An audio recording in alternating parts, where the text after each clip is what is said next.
नमस्कार, आपके साथ हूं मैं राजीव शर्मा। मुझे जवाब चाहिए में आपका स्वागत है। बाबा रामदेव की मुश्किल कम होने का नाम नहीं ले रही।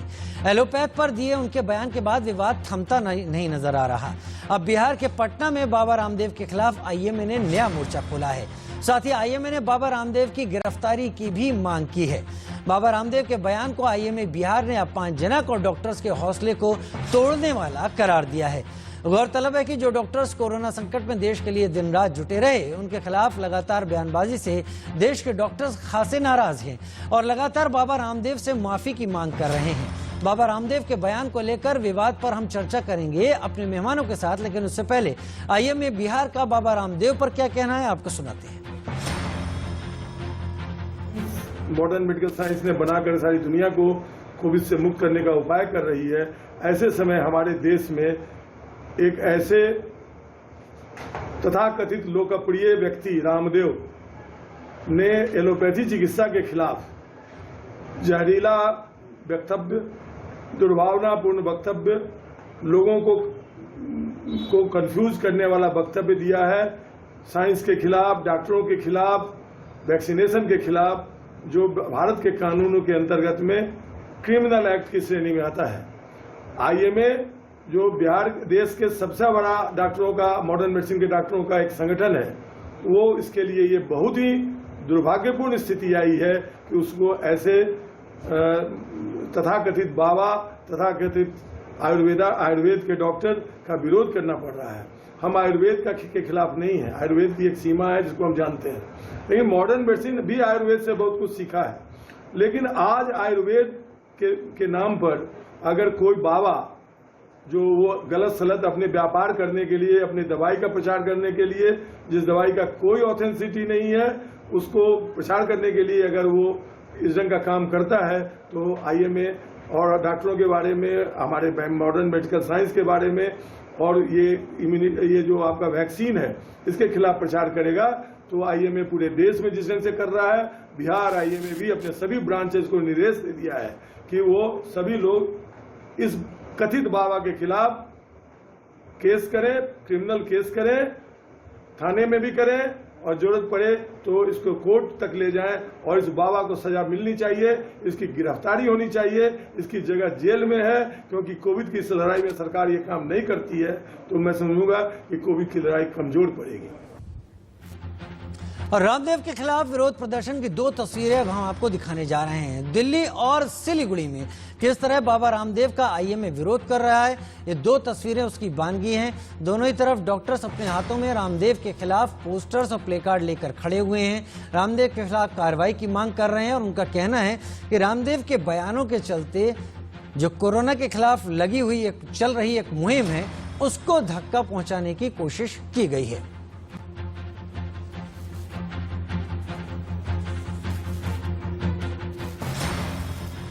उधर बाबा रामदेव के दावों की एक और पोल खोलती सच्चाई सामने आई, जहां एक महिला मरीज बाबा रामदेव के वादों पर भरोसा करते हुए उनकी दवाओं से अपना इलाज करा रही थी, लेकिन इसके चलते उसकी हालत नाजुक हो गई। बाद में दिल्ली के डॉक्टर्स ने किसी तरह उसकी जान बचाई। डॉक्टरों के मुताबिक जो दवा महिला ले रही थी उसमें कॉपर सल्फेट की मात्रा काफी ज्यादा थी, जिससे हेपेटाइटिस हो गया और उस महिला का लीवर डैमेज हो गया।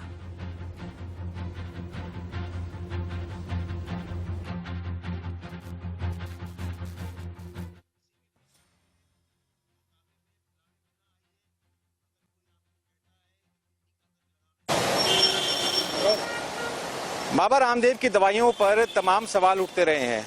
अब एक ताज़ा मामला सामने आया है नोएडा से, जहां पर बाबा की दवाइयों को लेने के बाद एक महिला के जो लंग्स हैं और जो लिवर है उसमें प्रॉब्लम क्रिएट हुआ। मेरे साथ डॉक्टर साहब हैं, डॉक्टर जितेंद्र सिंह शेखावत, जो कि एक सीनियर डॉक्टर हैं सदर हॉस्पिटल के अंदर, जिन्होंने उनको ट्रीट किया था। डॉक्टर साहब, ये मामला आपके पास कब आया था और इनको शुरू में कि क्या आपने डिटेक्ट किया था? देखिए, ये जो मामला मेरे पास आया था, आज के 2 महीने पहले मामला मेरे पास आया था।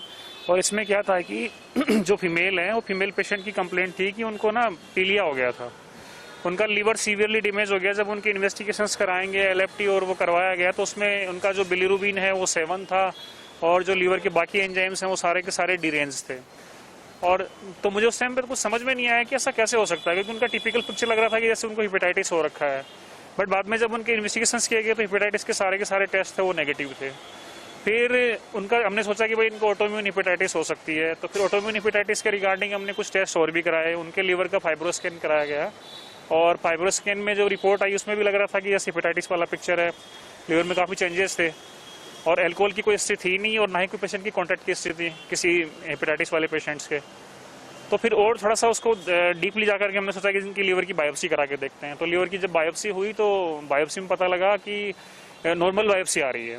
तब और ज़्यादा डाउट हो गया कि अभी एक्चुअली क्या कि कोविड बीच में आ गया था, तो कोविड के आने की वजह से उनके जो फर्स्ट जब पेशेंट अटेंड हुआ था मेरे पास में और जो हमने लीवर की जांच कराई थी, फाइब्रोस्कैन कराया था और जो बाकी टेस्ट करवाए थे उनके बीच में और बायोप्सी के बीच में 15 डेज का गैप हो गया था ड्यू टू कोविड। तो 15 से 20 डेज बाद देख रहे हैं कि लीवर नॉर्मल हो रहा है, लीवर ठीक हो रहा है। तो हमें डाउट होने लगे कि कुछ रीज़न है। तो जब जोड़ दे कि उनसे फिर से दोबारा पूछा गया तो फिर बाद में एक चीज़ निकल के सामने आई कि जो बाबा रामदेव की दिव्य कायाकल्प के नाम से एक उनकी मार्केट में चल रही है। तो उन्होंने जब मैंने उनसे जोड़ देखा तो उन्होंने बताया कि भाई ये दवाई खा रही हैं वो। अब जब मैंने उसके कंटेंट्स बैक में जाके खोल के देखा तो उसमें एक वर्ड लिखा हुआ था नीला थोता। नीला थोता का मतलब होता है कॉपर सल्फेट। तो उसकी अमाउंट की वजह से उनको हेपेटाइटिस डेवलप हुआ था।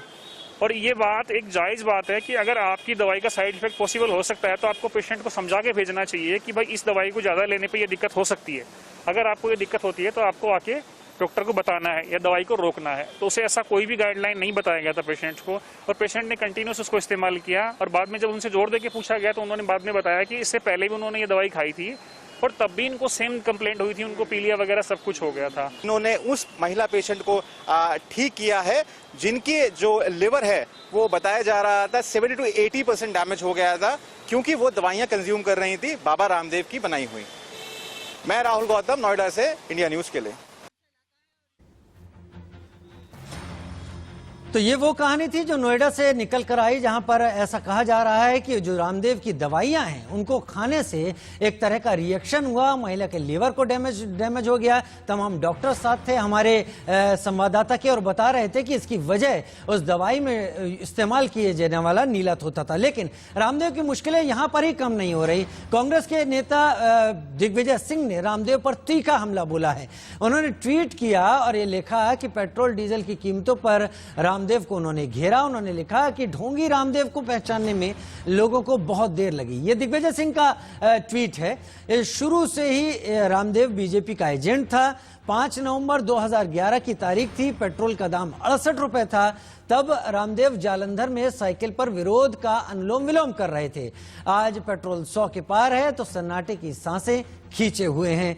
ऐसी भी क्या मजबूरी है। दिग्विजय सिंह बुरी तरीके से तेजी से हमलावर रहे, रामदेव के ऊपर उन्हें घेरने की कोशिश करते रहे। मेरे साथ तमाम खास मेहमान इस वक्त जुड़ रहे हैं। मेरे साथ जुड़ रहे हैं डॉक्टर विनय अग्रवाल जो कि फॉर्मर प्रेसिडेंट है आईएमए के। मेरे साथ डॉक्टर नरेश चावला भी आईएमए से joint secretary, farmer joint secretary के तौर पर मेरे साथ जुड़ रहे हैं।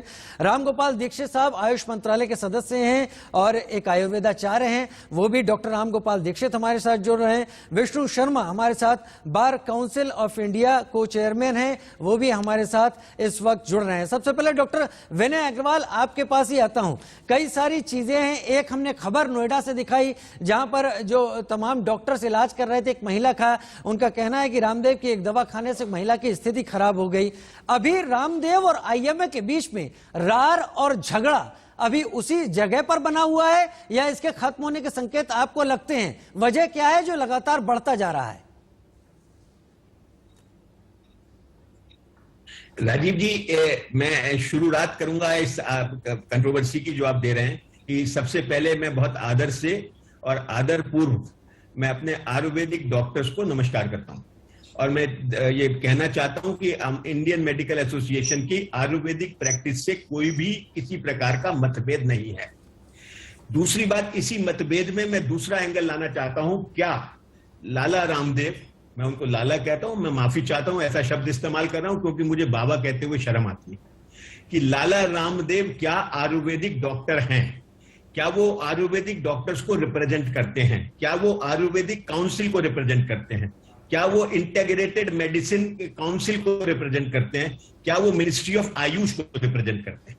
नंबर 4। नंबर 3, क्या ये सच नहीं है कि लाला रामदेव जो है वो एक इंडस्ट्रियलिस्ट हैं और कंज्यूमर गुड्स को बेचते हैं, मैन्युफैक्चर करते हैं या आउटसोर्स करके उसको बेचते हैं। क्या ये सत्य नहीं है कि नूडल्स वो बेचते हैं, जीन्स वो बेचते हैं, शैम्पू वो बेचते हैं? एंड क्या ये सत्यता नहीं है कि कुछ उनकी दवाइयां जो आयुर्वेदिक के नाम से वो बेचते हैं, वो आयुर्वेदिक जो काउंसिल है या जो ड्रग कंट्रोलर है आयुर्वेदिक का, उन्होंने अप्रूव नहीं किया उन स्पेसिफिक बीमारियों के लिए। तो जैसे आपने बताया किसी लेडी के बारे में, तो मैं उस कंट्रोवर्सी में नहीं जाना चाहूंगा, क्योंकि किसी दवाई से कहाँ क्या होता है हमारी वो कंट्रोवर्सी नहीं है। आयुर्वेदिक दवाइयों का अपना स्थान है, उनका अपना इलाज है, अपना तरीका है। लेकिन जिस प्रकार से भ्रम पैदा करके और एक पुशिंग तरीके से वो आयुर्वेदिक पैथी को रिप्रेजेंट करने की चेष्टा कर रहे हैं और कोशिश कर रहे हैं, और इस विवाद को, जो उनकी एरोगेंस का विवाद है, जो उनके बुरे शब्दों का विवाद है, जो उनकी एक तरीके से बदचलन जिसे कहना चाहिए, मुंह का और अजीब अजीब सी बातें करने का उनका वो है, और अपनी इंडस्ट्री को प्रमोट करने का वो है, उसको वो आयुर्वेदिक वर्सेस एलोपैथिक विवाद बनाना चाह रहे हैं। मैं हाथ जोड़ के इस जनता से कहना चाहता हूं, ये विवाद ना है, ना था और ना बन सकेगा। आयुर्वेदिक का अपना स्थान है, आयुर्वेदिक की हम सब मान्यता करते हैं, हमारी पुरानी पैथी है, और वहां से हम लोगों की, I am sure modern medicine ने भी काफी कुछ आयुर्वेदिक से लिया है। ये तो पिछली सरकारों ने आयुर्वेदिक को मान्यता नहीं दी, ना उसको प्रमोट किया। ये आज हमारी सरकार जो आई है, उन्होंने 7 साल पहले मिनिस्ट्री ऑफ आयुष बनाया, और मिनिस्ट्री ऑफ आयुष इसीलिए बनाया गया कि आयुर्वेदिक या बाकी जो हमारी सिद्धा और ये पैथियां हैं, इनको प्रमोट किया जा सके, इनमें रिसर्च लाई जा सके। चौथी बात आपने कही विवाद की। देखिए, जिस प्रकार से उन्होंने हम लोगों को ह्यूमिलेट करने की कोशिश की है, हम लोगों का मतलब मॉडर्न मेडिसिन के डॉक्टरों को, पर्टिकुलरली ऐसे समय में जबकि कोरोना एपिडेमिक से देश जूझ रहा है। हमारी 3 लाख से ज्यादा मौतें हो चुकी हैं, और यही नहीं 25 मिलियन के करीब केसेस इस देश में आ चुके हैं, और संसार में दूसरा स्थान है हमारा। और इसके साथ साथ हमारा इंफ्रास्ट्रक्चर कमजोर है, और साथ साथ हमारे जो जिस तरीके से सरकार और डॉक्टर समूह मिलके उस बीमारी से लड़ रहा है, इस दौरान लगभग 2000 के करीब डॉक्टर्स ने भी फ्रंट में लड़ते हुए अपनी जान गंवाई है। ऐसे समय में उनका इस प्रकार का दुष्प्रचार करना कि मॉडर्न मेडिसिन की दवाइयों से लाखों लोग मर गए इन अस्पतालों में, नंबर 1। दूसरा ये कहना कि ड्यूरिंग द वैक्सीनेशन प्रोग्राम, जब सरकार वैक्सीनेशन प्रोग्राम को प्रमोट कर रही है, इंडियन मेडिकल एसोसिएशन सरकार के साथ कंधे से कंधा मिलाकर वैक्सीनेशन प्रोग्राम में साथ दे रही है, उस समय उनका ये कहना कि मॉडर्न मेडिसिन के 2000 डॉक्टर जो कि दोनों वैक्सीन लगवाने के बाद भी बच नहीं पाए, तो इनका क्या फायदा है, क्या कर पाए? मेरे पास आए और मेरा योग करें और वो करें, इस तरीके की बातें करना। और फिर आप सोचिए, एक जो आदमी पब्लिक डोमेन में रहता है, जिसको हम आदर से बाबा कहते हैं, स्वामी कहते हैं, उसका पब्लिक डोमेन में इस तरीके के शब्द। डॉक्टर विनय अग्रवाल, मैं यहां पर बैठकर बाबा रामदेव का वकील नहीं हूं जो उनकी तरफ से उनकी बात रखूंगा, लेकिन जो कुछ भी मैं समझ पाया हूं, आपने जितना कहा मैंने आपको पूरा बोलने दिया।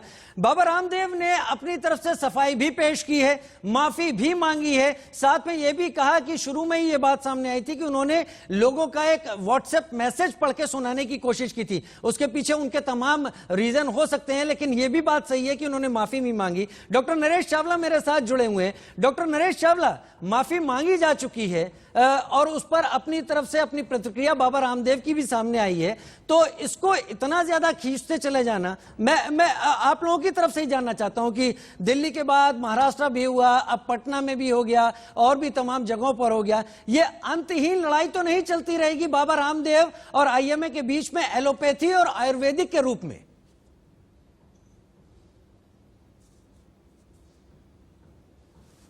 हुए और कुछ बातें नहीं कहते हुए, ये लड़ाई ना कभी थी, ये Ayurveda versus modern medical system कभी ना थी, ना कभी है, ना कभी होगी। हम में से जो लोग भी आईएमए के मेंबर्स हैं, जो लोग भी मॉडर्न मेडिकल सिस्टम के फॉलोअर्स हैं, वो हमेशा अपने देश के आयुर्वेदा सिस्टम की जरूरत से ज्यादा इज्जत करते आए हैं, अपनी पैथी से भी ज्यादा, क्योंकि आयुर्वेदा हमारा सिर्फ एक पैथी नहीं है, वो हमारे जीवन से जुड़ी हुई क्या मैं हल्दी नहीं खाता, क्या मैं गार्लिक नहीं खाता, क्या मैं सौंफ नहीं खाता, क्या मैं अरहर नहीं खाता, तो ये हमारा हिस्सा है। हम तो हमेशा एक ही बात कहते आए हैं, आयुर्वेदा की तरक्की होवे, आयुर्वेदा में रिसर्च होवे और आयुर्वेदा हमारे देश का ट्रेडिशनल इंडिजिनस सिस्टम पूरी दुनिया पे राज करे, ये हमारी एक ख्वाहिश है, हमारा एक स्वप्न है। इसलिए it is never versus Ayurveda versus a modern medical system. It is only बाबा, जो कि एक 8th क्लास पास से एक फिजिकल ट्रेनिंग टीचर है, जिसने अपना एक बड़ा ग्रुप पतंजलि बनाया, जो वो अब बड़ी बड़ी कंपनियों को टेक ओवर करके रुचि सोया को लेके 35,000 करोड़ का ग्रुप बन गया है। वो अपनी दवाइयों को प्रमोट करते हैं। पहले जब ये कोरोना आई थी आज से 6 महीने पहले, तब भी इंडियन मेडिसिन ने उसको अपोज किया था कि ये इसका कोई रिसर्च नहीं हुई है, इस पर रिसर्च हो फिर लाइएगा इसको। तो इन्होंने फिर भी बाबा रामदेव ने कह दिया, लाला रामदेव ने कह दिया ये ठीक कर सकती है ये, क्योंकि हमारी साइंस मॉडर्न मेडिकल सिस्टम में हर दवाई को, चाहे वो वैक्सीन हो चाहे वो कोई दवाई हो, उसको बाकायदा पहले double blind multi centre placebo centre trials किए जाते हैं। उससे पहले कोई दवाई आती ही नहीं है। हमें एक ऐसी, हमारी जो पैथी है ये एविडेंस बेस्ड पैथी है, ये पूरी दुनिया में वही सिस्टम फॉलो होता है। अगर आपको याद हो, ऐसे एग्जैक्ट 13-2 दिन पहले सब कुछ आराम से चल रहा था, इन्होंने एक बयान दिया कि एलोपैथी तो एक स्टूपिड और दिवालिया साइंस। उसके एक दिन बाद डॉक्टर हर्षवर्धन के कहने पे इन्होंने माफी जरूर मांग ली, लेकिन माफी मांगने के 2 घंटे बाद उल्ट वार कर दिया, मेरे 25 सवालों का जवाब दो। हमने 25 सवालों का जवाब भी दे दिए। कहा ये हमारी मॉडर्न मेडिकल सिस्टम का एक सिस्टम, एक प्राइमरी हेल्थ केयर में ये सबसे पहला मुद्दा यही है। अगर आज भी मेरे कोई पेशेंट डायबिटीज का या हाइपरटेंशन का या लिवर डिसीज का या नशे का आता है, तो पहले मैं उसको लाइफस्टाइल बताता हूं, ये बदली जाए, उसके बाद हम दवाएं देते हैं। इसके बाद ये चुप नहीं हुए, हमें टर कहना कि ये लोग डॉक्टर बनना चाहते हैं, पायलट को गालियां सुनाना, टीचर्स को गालियां सुनाना, इंजीनियर्स को गालियां सुनाना, उस सबको गालियां सुना के भी बंद नहीं हुआ। उसके बाद भी कभी भी कुछ भी कह देना, ये लोग तो सिर्फ ताप उतारते हैं, इनको कुछ आता है नहीं है, मैं सब कुछ ठीक कर सकते हैं। इसके पीछे उनका एक ही मंशा है, ताकि इस मुद्दे को लाइव रखा जाए, अपने आप को वैलिड बनाए रखा जाए, अपने आप को ऐसा बनाए रखा कि मैं ही मेन आदमी हूं। आप खुद समझिए, ये हमारा एक सभ्य समाज है, इसमें एक कानून भी है। ऐसे कहना कि इनका जो बाप भी कुछ था, आपने कहा कि आईएमए उनकी बात, उनकी माफी को स्वीकार कर लेता है, तो क्यों नहीं कर लेता है? आईएमए तो तब माफी स्वीकार किया है ना, जब वो माफी सच्चे दिल से मांगी जाए। वो तो आज भी ये बातें कर रहे हैं, हम आज भी विनम्र हैं, आयुर्वेदा की इज्जत करते हैं, लेकिन इस रामदेव की बयानबाजी को बिल्कुल स्वीकार नहीं करेंगे। आज भी वो अपने घमंड में है, अपने अहम में है, अपने शान में है, अपने किसी पॉलिटिकल सपोर्ट के तले बैठे हैं। मेरी पीएम ऑफिस से गुजारिश है, इस कोरोना टाइम्स में जब हमें बहुत ज्यादा जरूरत है, 3rd वेव आने वाली है, हमें उसकी तैयारियां करनी है। हम बाबा रामदेव पे अपनी ताकतें नहीं लगा सकते। हमारे हिसाब से जल्द कोई ऑफिस से, पीएम ऑफिस से एक एक्शन होना चाहिए, ताकि ये मुद्दा बंद हो, हम अपनी सेवाएं अपनी जनता को दे सकें, उनकी जानें बचा सकें। रामदेव हमारे लिए रिलेवेंट नहीं है। आयुर्वेदा कल भी हमारे साथ था, आज भी हमारे साथ है। हम चाहते हैं कि एक ही छत के तले बैठे, वो भी अपनी डॉक्टरी करें, हम भी अपनी डॉक्टरी करें, और देश की जनता को, पब्लिक को भरपूर लाभ पाएं। हमारा सिम्बियोसिस होना चाहिए, हमारा एंटी नहीं है, लेकिन हम रामदेव की गलत बयानबाजी को न कल स्वीकार करते थे, न आज स्वीकार करें। मेरे साथ डॉक्टर राम गोपाल दीक्षित भी जुड़े हुए हैं, मेरे साथ विष्णु शर्मा जी भी जुड़े हुए हैं बार काउंसिल से, और मेरे साथ डॉक्टर हरीश गुप्ता भी इस वक्त जुड़े हुए हैं। डॉक्टर राम गोपाल दीक्षित, ये अंतहीन लड़ाई शुरू हो गई है, अंतहीन बहस शुरू हो गई है, और इस बहस के खत्म होने से पहले कहीं स्थिति ये ना हो कि इसमें रामदेव और जो पार्टी है आईएमए, वो तो कहीं ना दिखे, लेकिन देश के जनमानस के बीच में एलोपैथी और आयुर्वेदिक को लेकर एक अलग अलग खेमे, अलग अलग खांचे तैयार हो जाएं। कहीं बड़ा नुकसान तो नहीं हो जाएगा अगर इस चीज को अभी समय रहते खत्म नहीं किया गया तो? निश्चित ही एक बहुत बड़े नुकसान की संभावना है, क्योंकि रामदेव जी अपने आप में एक बहुत बड़ी हस्ती है और आईएमए अपने आप में एक बहुत बड़ी हस्ती है। बहुत बार अभी देखने को यह मिलता है कि शायद एक तरफ अगर माफी मांग ली और इधर से भी विषय हो रहे हैं, तो विषय को वहीं क्लोज करना चाहिए। अपना ईगो का सब्जेक्ट किसी को नहीं बनाना चाहिए, न आईएमए को न रामदेव जी को, बल्कि दोनों को मिलकर के जो वर्तमान में स्थिति है इसको और आने वाली 3rd जो वेव है उसके साथ, उसके लिए मजबूती से खड़ा होने की आवश्यकता है। इन सारी बयानबाजी से, आपस की कीचड़ उछालने से समाज के अंदर एक बहुत बड़ा भ्रम पैदा हो रहा है।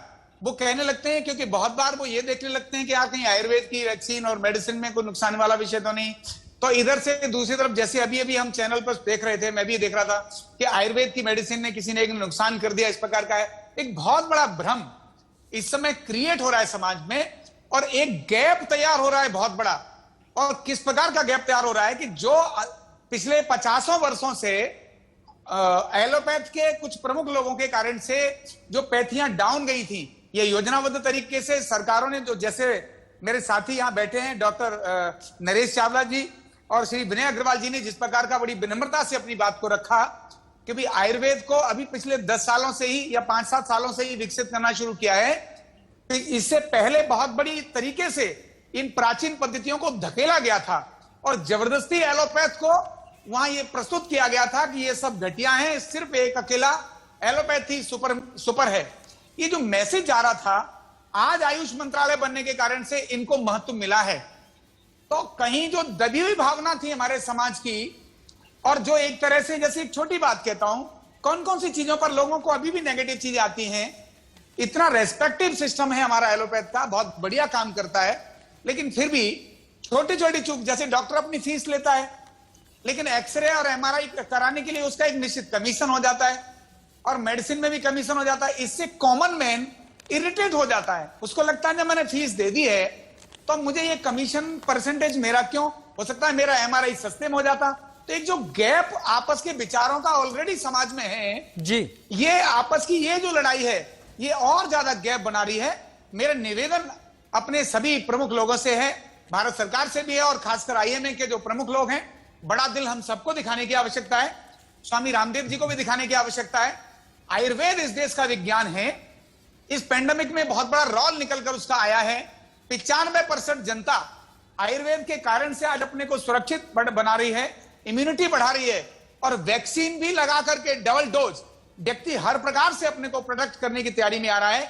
हमें आपस की लड़ाई बिल्कुल छोड़नी चाहिए। जिसको भी ईगो हो उसे अपना ईगो समाप्त करना चाहिए और मिलकर अपने देश के संकट को मिलकर लड़ना चाहिए। और ये दोनों तरफ से होना चाहिए, क्योंकि इस वक्त शायद मरीज बहुत बड़ी प्रायोरिटी हैं। मेरे साथ विष्णु जी भी जुड़े हुए हैं, डॉक्टर हरीश गुप्ता भी जुड़ गए हैं इस वक्त। मैं माफी चाहूंगा, थोड़ा सा समय कम है, मैं ब्रेक लेता हूं, उसके बाद लौट कर आता हूं। विष्णु शर्मा जी, आपसे शुरुआत करता हूं चर्चा की।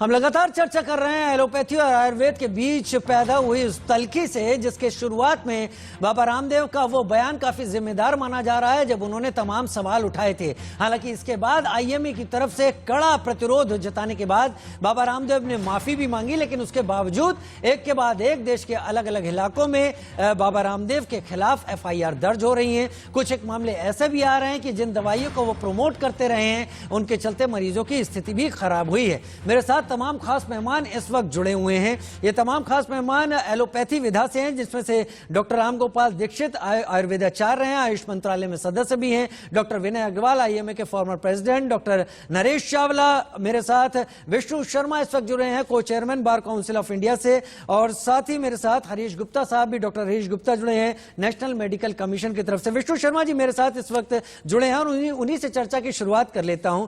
ये एक बाढ़ सी आ गई है लगातार इन तमाम तल्खियों के बाद। विष्णु जी, दोनों ही तरफ से रामदेव के खिलाफ और रामदेव की तरफ से भी तमाम सवाल उठाए गए, लेकिन इसके बाद मामले एक के बाद एक दिल्ली के देश के अलग अलग इलाकों में दर्ज होने लगे।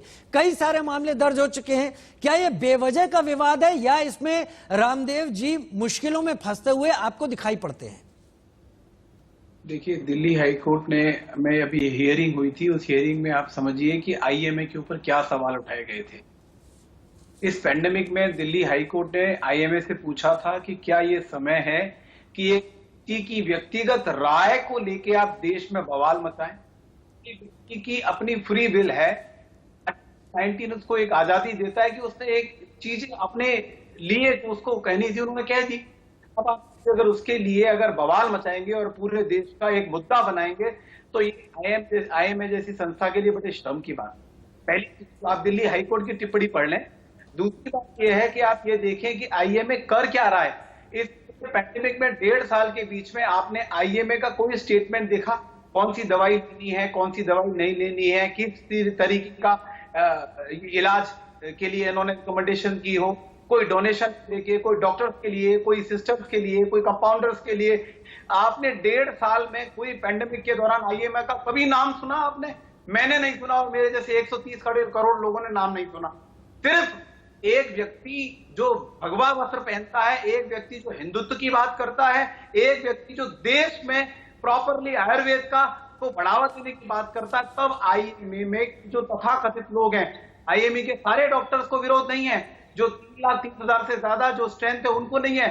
आईएमए के जो लोग प्रेसिडेंट हैं, आईएमए के प्रेसिडेंट जॉन रोस, ऑस्टिन जयालाल जैसे ले, इन लोगों को प्रॉब्लम है क्योंकि इनका एक अपना एक धर्म विशेष के लिए काम चल रहा है। आप यदि अगर देखें, इनको प्रॉब्लम आयुर्वेद से है, इनको प्रॉब्लम हिंदुत्व से है, इनको प्रॉब्लम हिंदुत्व के साथ सरकार से है, क्योंकि भारत की जो सरकार है वो आयुर्वेद बढ़ावा दे रही है। एक मंत्रालय बनाया गया है, अंदर सुगंध तो होगी ना राजीव जी, इनको प्रॉब्लम होगी, एक स्टेटमेंट से प्रॉब्लम नहीं है। अब देखिए आईएमए ने क्या किया, आईएमए करोड़ों, आपके माध्यम से लोगों को पता होना चाहिए कि आईएमए का काम किसी को एक्रेडिटेशन देना नहीं है, सर्टिफिकेशन देना नहीं है, ये काम है ब्यूरो ऑफ इंडियन स्टैंडर्ड का, और इसके अंदर मैं समझता हूं उनका काम है कि इसमें एक्रेडिटेशन दे। लेकिन आईएमए ने क्या किया, पेप्सिको को, ट्रॉपिकाना जूस को, कोरॉम्पटन ग्रीव्स को, एक एलईडी बल्ब को ये कहते हैं कि जंक फ्री है। इनके पास कोई किस तरीके के रिसर्च इंस्टीट्यूट है क्या आईएमए के पास? कोई लैब बना रखी है क्या इन्होंने?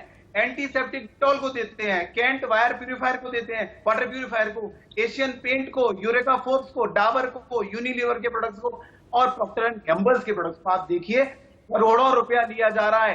कौन ले रहा है? एक संस्था, कोई ऑटोनोमस बॉडी नहीं है, स्टैट्यूटरी पोजीशन नहीं है, लेकिन एक एनजीओ जो 1928 से अपने आप को यह एस्टेब्लिश कर रहा है। भारत के लोगों को ये भ्रम है, इनके ऊपर 420 की कंप्लेन होनी चाहिए, 419 की कंप्लेन होनी चाहिए। देश के लोग इनके ऊपर, जो लोग डिटॉल यूज करते हैं, जो लोग क्रॉम्पटन खरीदते हैं, वो लोग इनके ऊपर कंप्लेन करें कि ये डिसेप्शन का केस बनता है। भाई मैं आईएमए को ये समझता हूं कि आईएमए किसी को अगर सर्टिफिकेशन दे रहा है तो वह जेन्युइन होगा, लेकिन मुझे क्या पता कि आईएमए के पास तो कोई इस तरीके का मॉड्यूल ही नहीं है। मैं बड़ा लीगल क्वेश्चन कर रहा हूं इंडिया न्यूज के माध्यम से पूरे देश के लोगों के लिए कि आप समझिए कि कितना बड़ा भ्रम फैलाया जा रहा है आईएमए के द्वारा करोड़ों रुपए लेने के लिए। आप देखिए इन्होंने क्या किया, इन्होंने इस पे तो इंडियन मेडिकल कमीशन को इनके ऊपर कार्रवाई करनी चाहिए, ये प्रेसिडेंट को और कोर्ट को स्वतः ही संज्ञान लेना चाहिए जिस तरीके के लोग हैं। और इसके अलावा राजीव, इसके अलावा देखिए ये तो इनका एक पहलू हो गया, दूसरा पहलू ये क्या है, ये आप अपने टीवी के माध्यम से, अपने चैनल के माध्यम से बताइए कि आईएमए के प्रेसिडेंट क्या देते हैं बयान कि कोरोना का एंड हुआ जीसस की वजह से। What rubbish statement is given by the president of IMA. आप देखिए वो कहते हैं कि हिंदू तो बहुधर्मी है, अगर क्रिश्चियन धर्म को भी ले ले तो क्या परेशानी है, अगर प्रॉफेट मोहम्मद साहब की चर्च वहां चला जाए, मस्जिद में चला जाए तो क्या परेशानी है।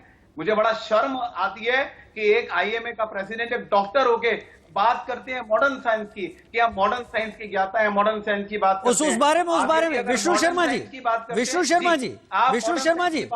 शर्मा जी, लोगों को, मेडिकल इंटर्न और डॉक्टर्स को आप विष्णु शर्मा जी करिए जी। विष्णु, ठीक है, आपने बहुत तमाम बातें कही। आपने जो अभी लास्ट में जोड़ा डॉक्टर जे जयलाल के बारे में, जो कुछ भी उन्होंने कहा उसको लेकर एडिशनल सेशन जज दिल्ली में अजय गोयल, उन्होंने भी काफी कुछ कहा है। उन्होंने भी शायद आईएमए को यहाँ पर इससे दूर रहने की बात कही है और कहा है कि पद की गरिमा वो बनाकर रखें, और शायद उन्होंने भी ऐसा अदालत में जाके कहा है। खैर उसको हम अलग रखते हैं। आपने तमाम बातें रखी। राजीव जी, मैं एक एडवोकेट के नाते, एक लीगल एक्सपर्ट के नाते मैं ये आपके चैनल के माध्यम से बताना चाहता हूं कि ये केंद्र सरकार को देशद्रोह के चार्जेस आईएमए के प्रेसिडेंट के ऊपर लगाने चाहिए। और आपने अपनी मांग कर दी। मैं एक बात कह के एक बात देखिए, भारत सरकार क्या कर रही है। भारत सरकार पूरे वर्ल्ड में आप देखिए वैक्सीन का सबसे बड़ा, आप अगर एक्सपोर्ट करते हो तो इंडिया, आप मानते हैं कि नहीं मानते? विष्णु शर्मा जी अंतहीन कमेंट्स नहीं ले पाऊंगा। मेरे पास डॉक्टर हरीश गुप्ता जुड़े हुए हैं। विष्णु शर्मा जी एक लाख सुनिए, विष्णु शर्मा जी बताना चाहता हूँ, विष्णु जी भ्रम फैलाते हैं कि विष्णु जी ठीक है, 2030 तक। विष्णु जी ठीक है, आपके कमेंट्स बहुत आ गए। विष्णु जी डॉक्टर हरीश गुप्ता के पास मैं जाऊंगा, जो कि मेरे साथ इस वक्त जुड़े हुए हैं। डॉक्टर हरीश गुप्ता, जो तमाम बातें इस वक्त विष्णु शर्मा जी ने कही, दिल्ली हाई कोर्ट की बातों का हवाला दिया और ये कहा कि ये तमाम चीजें ऑन रिकॉर्ड हैं। बहुत सारी बातों पर तो मैं बात नहीं आगे बढ़ाऊंगा, मैं उनकी उस बात को जरूर यहां पर कोट करूंगा आपके सामने। उन्होंने कहा कि हाई कोर्ट ने यह कहा कि व्यक्तिगत राय को लेकर देश का सवाल आईएमए ना बनाए तो ज्यादा बेहतर होगा, क्योंकि इस वक्त कोरोना पेंडेमिक चल रहा है। आपने उनके तमाम जवाब को सुना होगा। आप क्या सोच रहे हैं? फिलहाल जो इस वक्त टसल लगातार चल रही है, अब पटना में भी मामला दर्ज करवाया गया है इस सब को लेकर। डॉक्टर हरीश गुप्ता जी, मैं आपके माध्यम से पहले बात कहूंगा कि माननीय विष्णु जी एक सम्मानित लॉयर है, मैं उनका सम्मान करता हूं, लेकिन हम इस इशू को भटकने ना दें।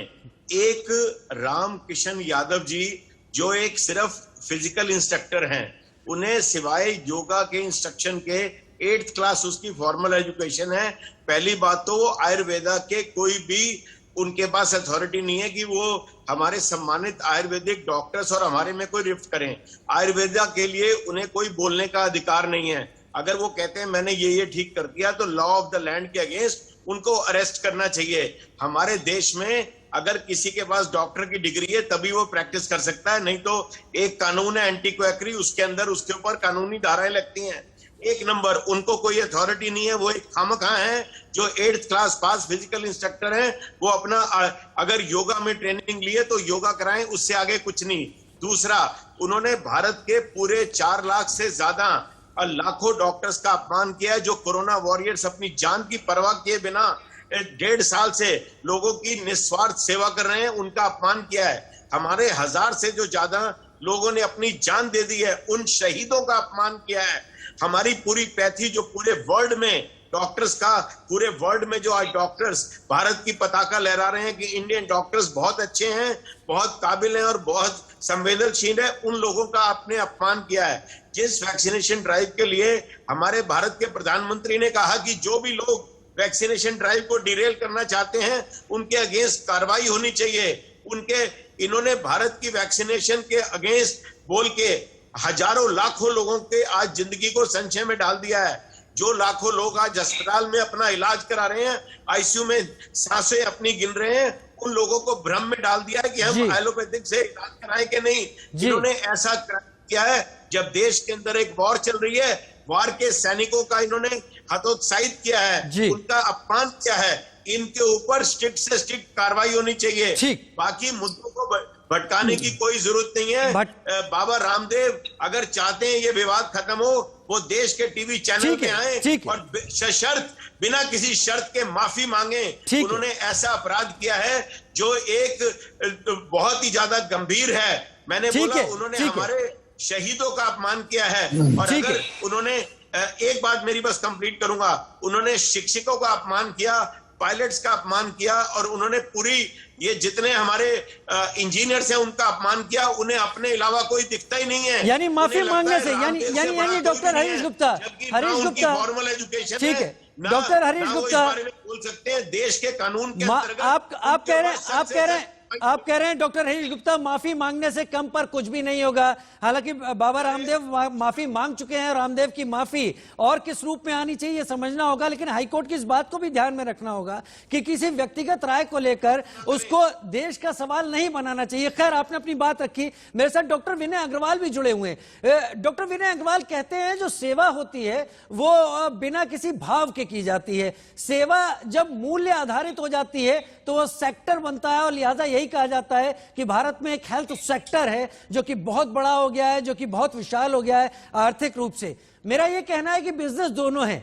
आयुर्वेद भी एक बिजनेस हो गया है समय बदलने के साथ, और एलोपैथ भी एक बिजनेस है। तभी तमाम हॉस्पिटल्स खुल रहे हैं, तभी तमाम अलग अलग तरह की एक्सपर्टीज की ये क्लिनिक्स भी खुलते हैं। परेशानी अभी किससे है? केवल रामदेव नाम के शख्स से परेशानी है, या आयुर्वेद के बिजनेस या एलोपैथ के बिजनेस या उस बिजनेस से जिसको लेकर मामला अटका हुआ है, रुक नहीं रहा, आगे बढ़ नहीं रहा? राजीव जी, आपने बहुत अच्छा बात की। हर विवाद का अंत होता है। विवाद लंबे चलने भी नहीं चाहिए और खासकर मेडिकल इमरजेंसी के समय में बिल्कुल नहीं चलने चाहिए। मैं डॉक्टर दीक्षित से बिल्कुल सहमत हूं कि इन विवादों को ज्यादा आगे नहीं बढ़ने देना चाहिए। लेकिन जहां जहां हम लॉ एंड ऑर्डर को, सिचुएशन को, और ऐसी सिचुएशन पैदा करते हैं कि जहां पर देश में भ्रम पैदा हो और देश के नेशनल प्रोग्राम्स को नुकसान हो, वहां पे लॉ एंड ऑर्डर एजेंसीज को एक्शन भी लेना चाहिए। तभी देशवासियों के प्रति मान बढ़ेगा और उनका एक सम्मान बढ़ेगा। मैं आपको इससे ज्यादा क्या हो सकता है, मैं एक सेंटेंस पे बात खत्म करूंगा, जिसमें देश के माननीय स्वास्थ्य मंत्री को ऐसे आदमी के लिए कहना पड़े कि आपकी टिप्पणी से देशवासी बेहद आहत है। यही नहीं, उन्होंने कहा आपके दुर्भाग्यपूर्ण बयान है। तीसरी बात उन्होंने कहा पब्लिक डोमेन में है, आपको इस प्रकार की बातें नहीं करनी चाहिए। इतना करने के बाद और 3 दिन पहले हमारे माननीय प्रधानमंत्री जी को यह कहना पड़ा कि कि जो लोग वैक्सीनेशन प्रोग्राम को डिरेल करने की कोशिश कर रहे हैं या भ्रम पैदा कर रहे हैं, ऐसे लोगों से दूर रहना चाहिए। ये देश को नुकसान पहुंचा रहे हैं और उनके ऊपर कार्रवाई होनी चाहिए। मैं यहीं पे, और मैं साथ साथ एक बार विष्णु जी को आदर करते हुए उनकी एक बात जरूर कहूंगा। विष्णु जी, मैंने बात नहीं की बाबा जी की कि वो जीन्स को प्रमोट कर रहे हैं, मैंने बात नहीं की कि वो नूडल्स बना रहे हैं, मैंने ये भी बात नहीं की वो शैम्पू बेच रहे हैं। मैं इस बात के उसमें जाना ही नहीं चाहता, क्योंकि ये मेरा प्रेरोगेटिव नहीं है। आपका हो सकता है विष्णु जी, क्योंकि आपने बड़ी अच्छी अच्छी बातें की, आप बड़े सम्माननीय वकील भी, और लेकिन मैं ये कहना चाहता हूँ कि इन बातों से कोई दिक्कत है डाइवर्ट करने से मैं समझ गया वाला नहीं है। मैं समझ, देखिए नहीं, डॉक्टर विनय अग्रवाल, एक व्यक्ति अगर जीन्स बेचता है, एक व्यक्ति अगर योगा का वर्ड में अगर प्रचार प्रसार करता है, भारत का नाम विश्व के पटल पे आज योग में है, तो स्वामी रामदेव जी की वजह से नाम पैदा कर रहे हैं, तो मैं बिल्कुल मानता हूं। आईएमए की वजह से, आईएमए की वजह से भारत का नाम नहीं है विश्व में। विश्व में अगर नाम है रामदेव जी की वजह से है, और योग के रूप में। विष्णु जी ठीक है, मैं आ रहा हूँ। कुछ आयुर्वेद में उनका योग नहीं है, योग है उन आयुर्वेदाचार्यों का जो शांति से बैठ के रामदेव जी का आयुर्वेद को प्रमोट किया है। उन्होंने मिक्सोपैथी नहीं की, उन्होंने आयुर्वेदा का नरेश चावला, ठीक है, नरेश चावला जी के पास जाऊंगा, बड़ी देर हो गई। डॉक्टर नरेश चावला, विष्णु जी थोड़ी देर रुक जाएं। डॉक्टर नरेश चावला, आप इत्तेफाक रखते हैं डॉक्टर विनय अग्रवाल की बात से? तो मैं दोबारा कहूंगा, पहले तो मैं अपने डॉक्टर दीक्षित को कहूंगा, सर रामदेव जी आपके सरमायादार नहीं होने चाहिए। वो आयुर्वेदा प्रोडक्ट जरूर बनाते हैं पतंजलि के तले, लेकिन उनका मेन जो व्यापार है वो व्यापार उनका दूसरी चीजों का है। मेहरबानी करके जो हक आपका है, जो दायित्व आपका है, जो ओहदा आपका है, वो रामदेव जी को लीडरशिप नहीं मिली है, वो लीडरशिप मिनिस्ट्री ऑफ आयुष के पास ही होनी चाहिए, ताकि सही मैसेज जाए। हम तो हमेशा ये चाहते हैं, आपने कहा कि 5-7 साल से आपको मौका मिला है, मॉडर्न मेडिकल सिस्टम में आयुर्वेद को हमेशा इज्जत दी है।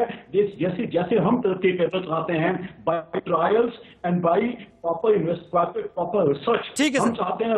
ठीक है सर, मैं एक जवाब ले लूं आपका मैसेज लिया, मैं जवाब डॉक्टर रामगोपाल दीक्षित से ले लेता हूं। डॉक्टर रामगोपाल दीक्षित, डॉक्टर हरीश गुप्ता की बात पर जरा सा जाइएगा। उन्होंने एक बात कही कि इस जगह अगर कोई आयुर्वेद का प्रैक्टिशनर होता, अगर उसने सवाल उठाए होते तो जवाब देना बनता था, वहां पे जवाब दिया जा सकता था। लेकिन बाबा रामदेव आयुर्वेद के प्रैक्टिशनर नहीं है, उनके पास ऐसा कोई भी ज्ञान नहीं है जिससे वो खुद को आयुर्वेद का प्रैक्टिशनर कहें या आयुर्वेद की बात रखें। अगर वो सवाल एलोपैथिक पर उठा रहे हैं तो किस वजह से उठा रहे हैं? केवल और केवल इसके पीछे बिजनेस की भावना ही है। नहीं, मैं यहाँ एक बहुत बड़ी बात कहूंगा, पूरी बात सुने, मेरी पूरी बात सुने, बीच में को अच्छा लगेगा। डॉक्टर रामगोपाल दीक्षित, रामदेव जी ना हिंदू, मेरी पूरी बात सुने तो ठीक रहेगा, क्योंकि किसी भी प्रकार से जो व्यक्ति पढ़ा लिखा होना आवश्यक नहीं है प्रश्न उठाने के लिए, उपभोक्ता होना ही पर्याप्त है। और आज भारत की लाखों नहीं करोड़ों जनता जो बिल्कुल भी जीरो अक्षर पढ़ी हुई है, वो भी प्रश्न उठा सकती है। और जहां तक बात है प्रचार प्रसार की, तो हम सभी इस बात के साथ बड़ा गर्व भी करते हैं, योग और आयुर्वेद को आज रामदेव जी ने विश्व पटल पर बहुत बड़ी ऊंचाई दी है। हर व्यक्ति की एक छोटी बात के कारण से उसके बड़ी चीजों का इग्नोर नहीं किया जा सकता। रामदेव जी ने आयुर्वेद और योग को दुनिया के विश्व पटल पर रखा है, और प्रश्न करने के लिए एजुकेशन की जरूरत नहीं है। मैं यहां एक नाम लूंगा आपको, बहुत बड़े गणितज्ञ हुए रामानुजम।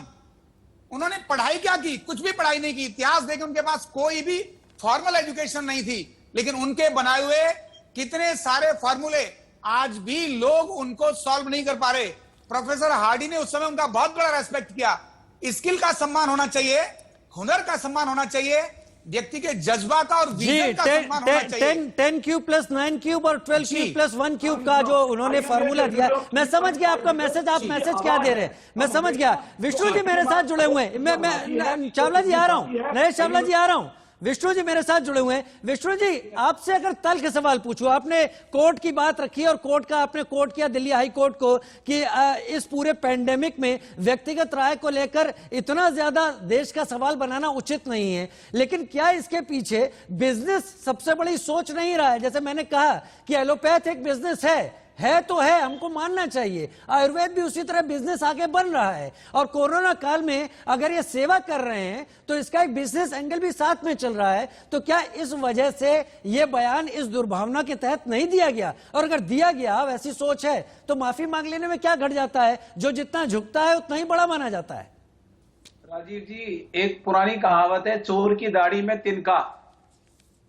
अगर इन्होंने कुछ गलत किया है और अगर आईएमए और बाकी जो लोग इतना सब कुछ व्यापार कर रहे हैं, मैं पूछता हूं पेंडेमिक में कितनी सेवा करी डॉक्टर्स ने?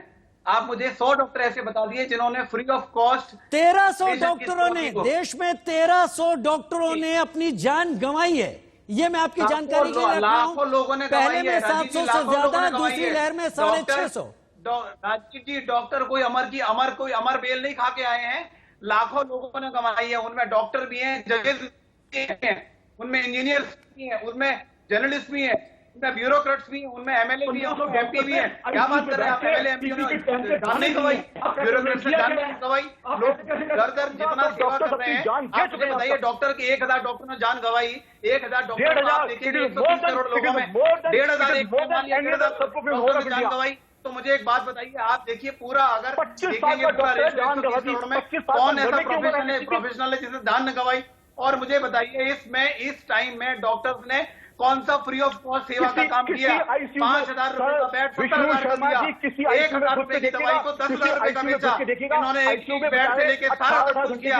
आईएमए और ये सारे चोर मोहरे भाई बन के बैठे हैं और ये समझते हैं कि हमने सेवा का काम किया। मुझे नहीं, नरेश चावला जी, एक मिनट, विष्णु शर्मा जी, विष्णु शर्मा जी, रुकिए तो विष्णु शर्मा जी, समय कम है मेरे पास, समय कम है। डॉक्टर नरेश चावला, नहीं है क्या भारत में सवाल करने का अधिकार नहीं है? चलिए, मेरे पास समय कम है। मैं आप सभी सम्मानित मेहमानों का शुक्रिया अदा करूंगा। आप सभी को थैंक्स मेरी तरफ से, आप लोग शामिल हुए। ये चर्चा मैं नहीं चाहता कि तल्ख हो और जीवन में एक तल्खी लाए। आयुर्वेद इस देश का विज्ञान है, एलोपैथ ने इस देश की बहुत सेवा की है। ये दोनों ही अगर साथ साथ आगे बढ़ेंगे तो कोरोना काल में मरीजों को उम्मीदें भी होंगी और देश को एक बेहतर भविष्य के सपने भी हकीकत में बदलते हुए दिखाई पड़ेंगे। वक्त दोनों ही विधाओं के साथ आने का है। बहुत शुक्रिया। एक छोटे से ब्रेक का वक्त है, जल्द हाजिर होते हैं।